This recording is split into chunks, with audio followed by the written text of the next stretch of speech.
இந்தியாவுக்கு ஒரு இண்டிபெண்டன்டான எக்கானமி வரணும் அப்படின்னு ஆசைப்பட்ட இந்த வஉசி கடைசியில என்ன செஞ்சாருன்னு யாருக்காவது தெரியுமா? இங்க இருக்கக்கூடிய தலைமுறையை சேர்ந்தவங்களுக்கு செக்கிழுத்த செம்மல் என்ன வேலை செய்தார்? கப்பல் ஓட்டுனவர்.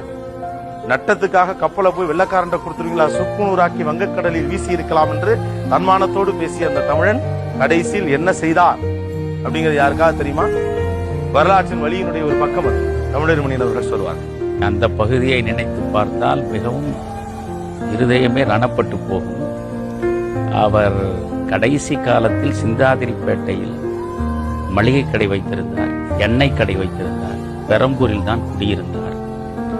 அவரே சொல்கிறார், வந்த கவிஞர்க்கெல்லாம் மாறியன பண்பொருளை தந்த சிதம்பரன் தாழ்ந்து இன்று சந்தமில் வெண் பாச்சொல்லி பிச்சைக்கு ஓடுகிறான் நாச்சொல்லும் தோலும் நலிந்து என்று.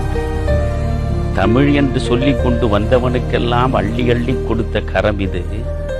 அப்பேற்பட்ட கரங்களை உடைய நான் இன்றைக்கு வீடு வீடாக சென்று என் வறுமையை சொல்லி என் வறுமைக்கு ஒரு வழியை, ஒரு தீர்வை பெறுவதற்காக என் நாவும் தோலும் நலிந்து நிற்கிறேன் என்று பேசுகிற அளவுக்கு வஉசியை விட்டு வைத்த சமூகம்தான் இந்த தமிழ்.